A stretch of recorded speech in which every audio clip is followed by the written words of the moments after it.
The strange and mysterious history of the Ouija board tool and the devil, harmless family cameo or fascinating glimpse into the non-conscious mind. In February 1891, the first few advertisements started appearing in papers. Ouija, the wonderful talking board, boomed a Pittsburgh toy and novelty shop, describing a magical device that answered questions about the past, present and future with marvelous accuracy and promised never-failing amusement and recreation for all the classes, a link between the known and unknown, the material and immaterial. Another advertisement in a New York newspaper declared it interesting and mysterious and testified, as sProven at patent office before it was allowed. Price: $1.50. This mysterious talking board was basically what's sold in board game aisles today, a flat board with the letters of the alphabet arrayed in two semicircles above the numbers 0 through 9, the words yes and no in the uppermost corners, goodbye at the bottom, accompanied by a planquette, a teardrop-shaped device, usually with the small window in the body, used to maneuver about the board. The idea was that two or more people would sit around the board, place their fingertips on the planquette, pose a question, and watch, dumbfounded, as the planquette moved from letter to letter, spelling out the answers seemingly of its own accord. The biggest difference is in the materials. The board is now usually cardboard, rather than wood, and the planquette is plastic. Report an ad. Though truth in advertising is hard to come by, especially in products from the 19th century, the Ouija board was interesting and mysterious. It actually had been proven to work at the patent office before its patent was allowed to proceed, and today, even psychologists believe that it may offer a link between the known and the unknown. The real history of the Ouija board is just about as mysterious as how the game works. Ouija historian Robert Merck has been researching the story of the board since 1992 when he started his research. He says, no one really knew anything about its origins, which struck him as odd, for such an iconic thing that strikes both fear and wonder in American culture. How can no one know where it came from? The Ouija board, in fact, came straight out of the American 19th century obsession with spiritualism, the belief that the dead are able to communicate with the living. Spiritualism, which had been around for years in Europe, hit America hard in 1848 with the sudden prominence of the Fox sisters of upstate New York. The Foxes claimed to receive messages from spirits who rapped on the walls in answer to questions, recreating this feat of channeling in parlors across the state, aided by the stories about the celebrity sisters and other spiritualists in the new national press. Spiritualism reached millions of adherents at its peak in the second half of the 19th century. Spiritualism worked for Americans. It was compatible with Christian dogma, meaning one could hold a copyright ants on Saturday night and have no qualms about going to church the next day. It was an acceptable, even wholesome activity to contact spirits at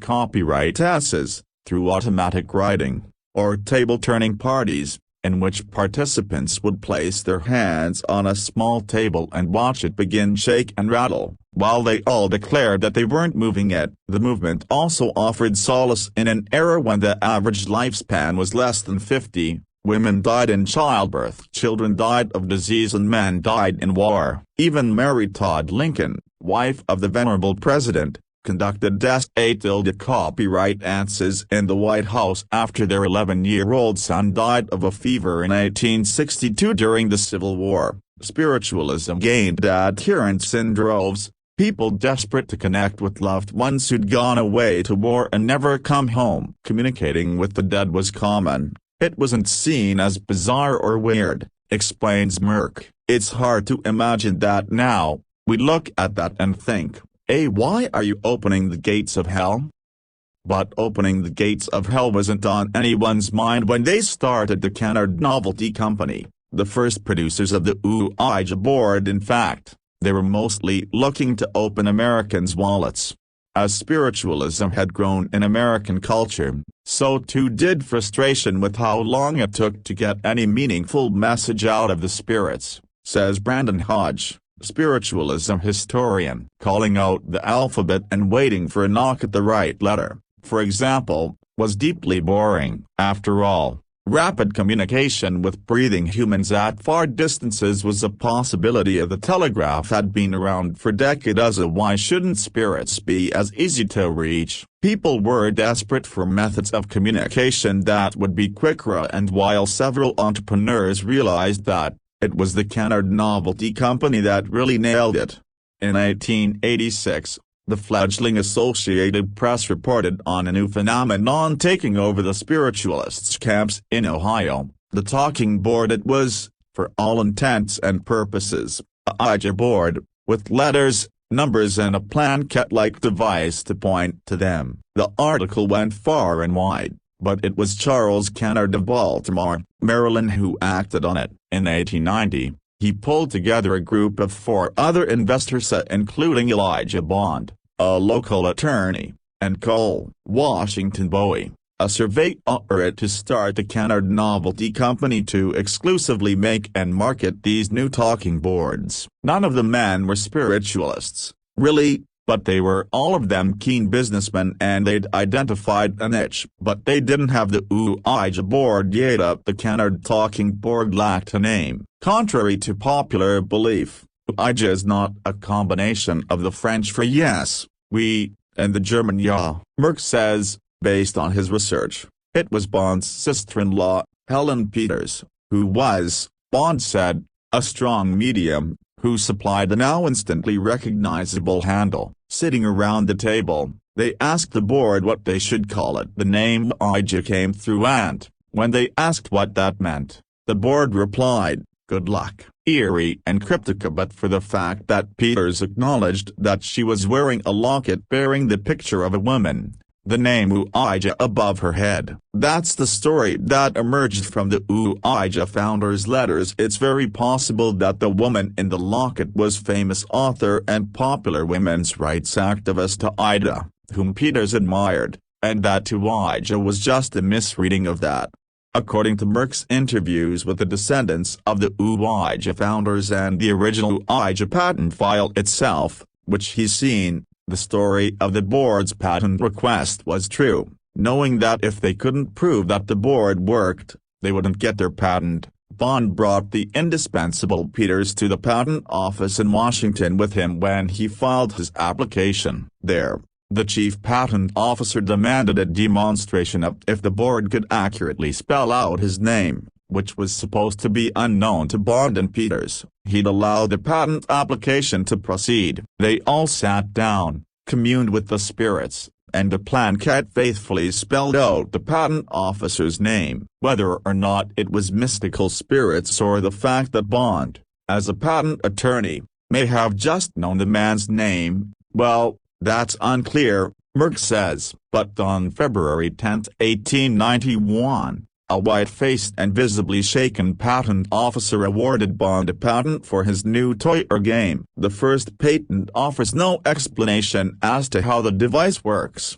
just asserts that it does. That ambiguity and mystery was part of a more or less conscious marketing effort. These were very shrewd businessmen, notes Merck. The less the Kennard Company said about how the board worked, the more mysterious it seemed and the more people wanted to buy it. Ultimately, it was a moneymaker. They didn't care why people thought it worked, and it was a moneymaker. By 1892, the Kennard Novelty Company went from 1 factory in Baltimore to 2 in Baltimore, 2 in New York, 2 in Chicago and 1 in London, and by 1893, Kennard and Bond were out, owing to some internal pressures and the old adage about money changing everything. By this time, William Fuld, who'd gotten in on the ground floor of the fledgling company as an employee and stockholder, was running the company. Notably, Fuld is not and never claimed to be the inventor of the board, though even his obituary in the New York Times declared him to be also notably full. Died in 1927 after a freak fall from the roof of his new factory, a factory he said the Ouija board told him to build, in 1898, with the blessing of Cole Bowie, the majority shareholder and one of only two remaining original investors. He licensed the exclusive rights to make the board. What followed were boom years for Fuld and frustration for some of the men who'd been in on the Ouija board from the beginning. A public squabbling over who'd really invented it played out in the pages of the Baltimore Sun, while their rival boards launched and failed. In 1919, Bowie sold the remaining business interest in Ouija to Fuld, his Prot. A copyright G. copyright, for $1. The board's instant and now, more than 120 years later, prolonged success showed that it had tapped into a weird place in American culture. It was marketed as both mystical oracle and as family entertainment, fun with an element of otherworldly excitement. This meant that it wasn't only spiritualists who bought the board. In fact, the people who disliked the Ouija board the most tended to be spirit mediums, as they just found their job as spiritual middlemen cut out. The Ouija board appealed to people from across a wide spectrum of ages, professions, and education, and mostly, Merck claims, because the Ouija board offered a fun way for people to believe in something. People want to believe. The need to believe that something else is out there is powerful, he says. This thing is one of those things that allows them to express that belief. It's quite logical then the board would find its greatest popularity in uncertain times, when people hold fast to belief and look for answers from just about anywhere, especially cheap DIY oracles. The 1910s and 20s, with the devastations of World War I and the manic years of the Jazz Age and Prohibition, witnessed a surge in Ouija popularity. It was so normal that in May 1920, Norman Rockwell, illustrator of blissful 20th century domesticity, depicted a man and a woman, Ouija board on their knees, communing with the beyond on the cover of the Saturday Evening Post. During the Great Depression, the Fuld Company opened new factories to meet demand for the boards. Over 5 months in 1944, a single New York department store sold 50,000 of them. In 1967, the year after Parker Brothers bought the game from the Fuld Company, 2 million boards were sold, outselling Monopoly. That same year saw more American troops in Vietnam, the counterculture summer of love in San Francisco, and race riots in Newark, Detroit, Minneapolis and Milwaukee. Strange Ouija tales also made frequent, titillating appearances in American newspapers. In 1920, National Wire Services reported that would-be crime solvers were turning to their Ouija boards for clues in the mysterious murder of a New York City gambler, Joseph Burton Ilwell, much to the frustration of the police. In 1921, the New York Times reported that a Chicago woman being sent to a psychiatric hospital tried to explain to doctors that she wasn't suffering from mania, but that Ouija spirits had told her to leave her mother's dead body in the living room for 15 days before burying her in the backyard. In 1930, newspaper readers thrilled to accounts of two women in Buffalo, New York, who'd murdered another woman, supposedly on the encouragement of Ouija board messages. In 1941, a 23-year-old gas station attendant from New Jersey told the New York Times that he joined the Army because the Ouija board told him to. In 1958, a Connecticut court decided not to honor the Ouija board will of Mrs. Helen Dowbeck, who left only $1,000 to two former servants and an insane $152,000 to Mr. John Gale for Besalaki, but bodiless spirit who'd contacted her via the Ouija board. Ouija boards even offered literary inspiration. In 1916, Mrs. Pearl Curran made headlines when she began writing poems and stories that she claimed were dictated, via Ouija board, by the spirit of a 17th-century Englishwoman called Patience Worth. The following year, Curran's friend, Emily Grant Hutchings, claimed that her book, Jap Heron, was communicated via Ouija board by the late Samuel Clemens, better known as Mark Twain. Curran earned significant success, Hutchings less, but neither of them achieved the heights that Pulitzer Prize-winning poet James Merrill did. In 1982, his epic Ouija-inspired and dictated poem, The Changing Light at Sandover, won the National Book Critics Circle Award. Merrill, for his part, publicly implied that the Ouija board acted more as a magnifier for his own poetic thoughts, rather than as hotline to the spirits. In 1979, after he wrote Mirabelle, Books of Number, another Ouija creation, he told the New York Review of Books, "If the spirits aren't external, how astonishing the mediums become."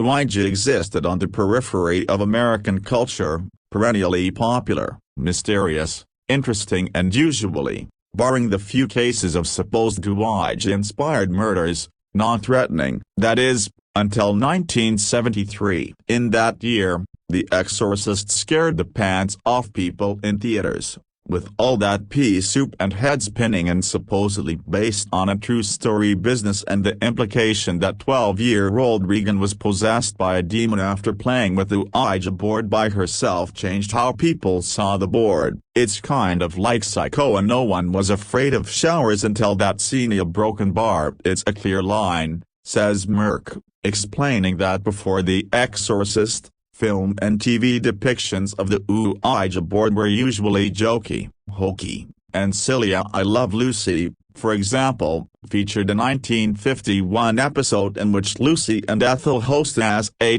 copyright ants using the Ouija board. But for at least 10 years afterwards, it's no joke here. Broken Bar, The Exorcist, actually changed the fabric of pop culture. Almost overnight, Ouija became a tool of the devil and, for that reason, a tool of horror writers and movie makers. It began popping up in scary movies, usually opening the door to evil spirits hell-bent on ripping apart co-eds. Outside of the theater, the flowing years saw the Ouija board denounced by religious groups as Satan's preferred method of communication. In 2001 in Alamogordo, New Mexico, it was being burned on bonfires along with copies of Harry Potter and Disney's Snow White. Christian religious groups still remain wary of the board, citing scripture denouncing communication with spirits through mediums. Catholic.com calls the Ouija board far from harmless, and as recently as 2011, 700 Club host Pat Robertson declared that demons can reach us through the board. Even within the paranormal community,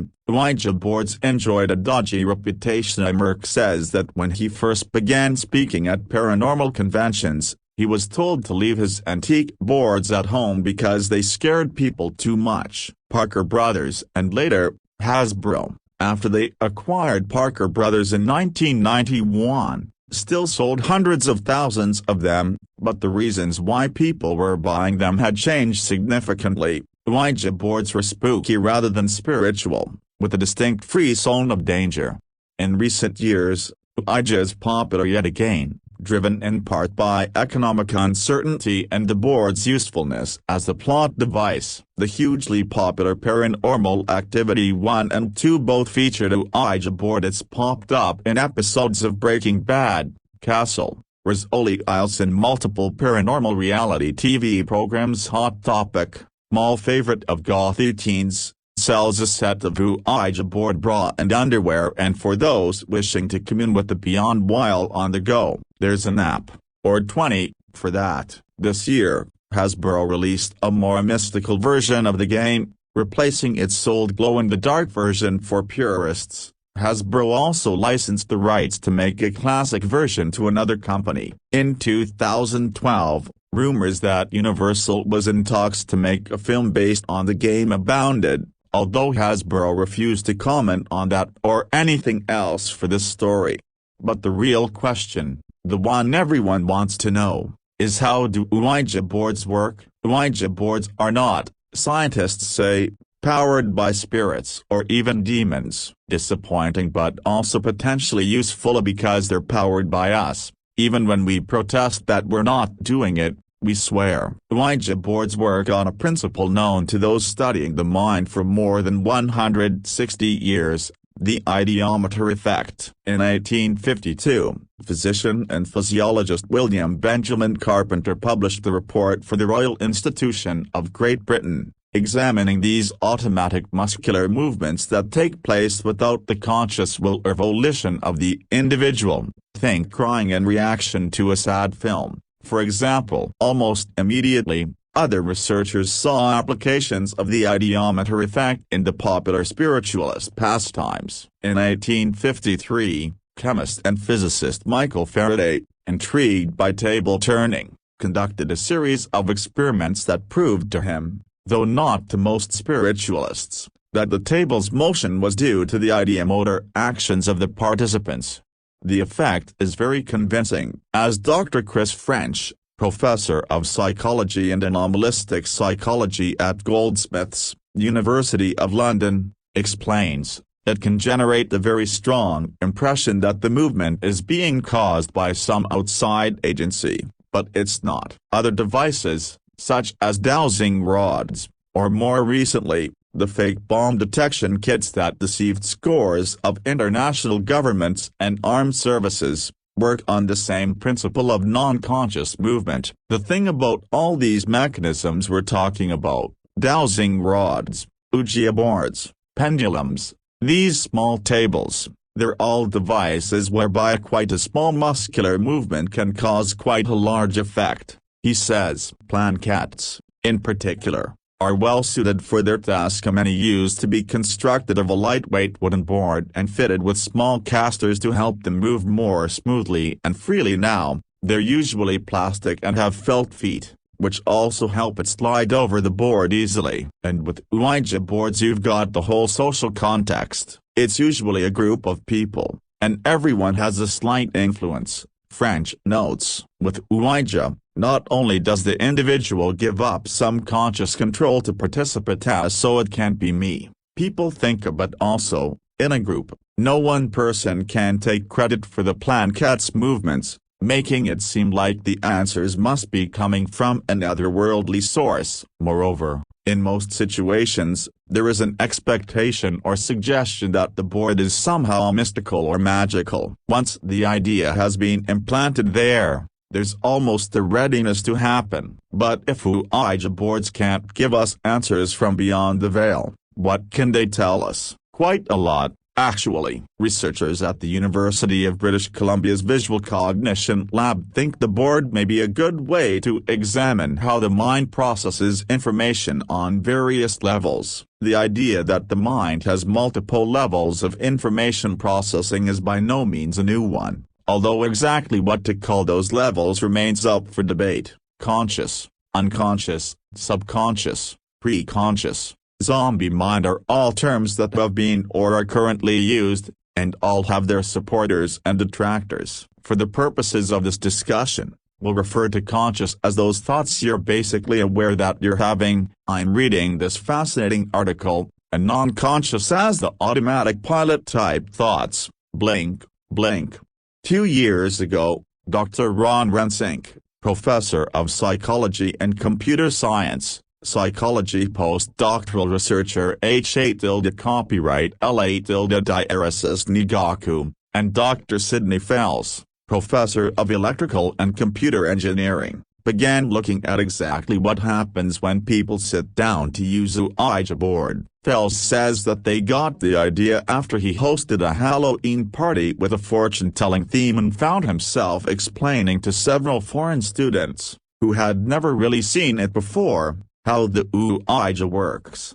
They kept asking where to put the batteries. Fells laughed. After offering up a more Halloween-friendly, mystical explanation leaving out the ideomotor effect, he left the students to play with the board on their own. When he came back, hours later, they were still at it, although by now much more freaked out. A few days post-hangover later, Fells said, he, Rensink, and a few others began talking about what is actually going on with the Ouija. The team thought the board could offer a really unique way to examine non-conscious knowledge, to determine whether ideomotor action could also express what the non-conscious knows. It was one of things that we thought it probably won't work, but if it did work, it'd be really freaking cool, said Rensink. Their initial experiments involved a Ouija-playing robot. Participants were told that they were playing with the person in another room via teleconferencing. The robot, they were told,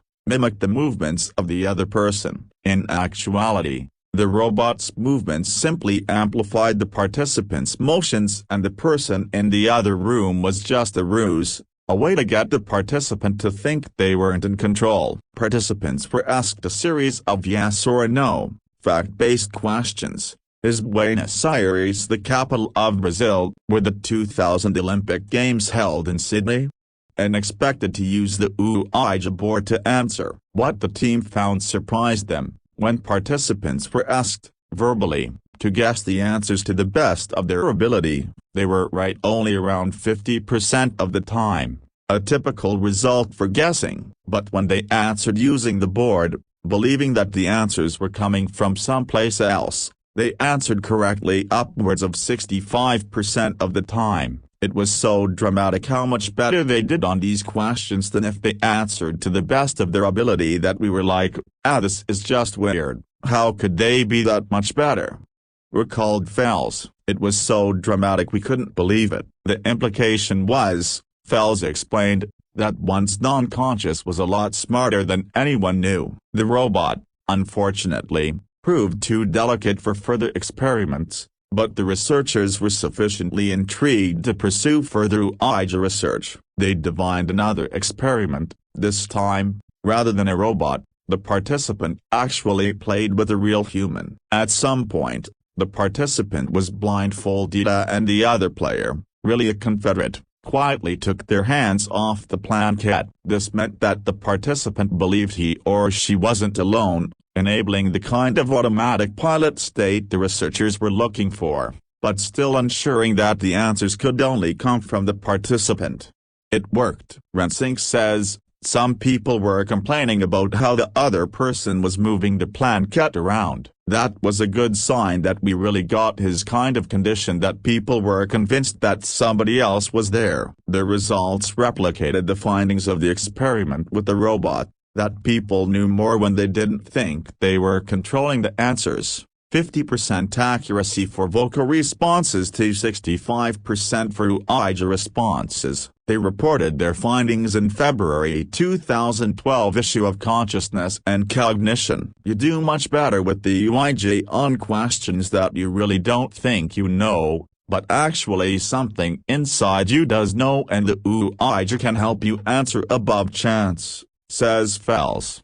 UBC's experiments show that the Ouija could be a very useful tool in rigorously investigating non-conscious thought processes. Now that we have some hypotheses in terms of what's going on here, accessing knowledge and cognitive abilities that you don't have conscious awareness of, the Ouija board would be an instrument to actually get at that, Fells explains. Now we can start using it to ask other types of questions. Those types of questions include how much and what the non-conscious mind knows, how fast it can learn, how it remembers, even how it amuses itself, if it does. This opens up even more avenues of exploration. For example, if there are two or more systems of information processes, which system is more impacted by neurodegenerative diseases, such as Alzheimer's? If it impacted the non-conscious earlier, Rensink hypothesizes, indications of the illness could show up in Ouija manipulation, possibly even before being detected in conscious thought. For the moment, the researchers are working on locking down their findings in a second study and firming up protocol around using the Ouija as a tool. However, they're running up against a problem of funding. The classic funding agencies don't want to be associated with this. It seems a bit too out there, said Rensink. All the work they've done to date has been volunteer, with Rensink himself paying for some of the experiment's costs. To get around this issue, they're looking to crowdfunding to make up the gap. Even if they don't succeed, the UBC team has managed to make good on one of the claims of the early Ouija advertisements. The board does offer a link between the known and the unknown, just not the unknown that everyone wanted to believe it was.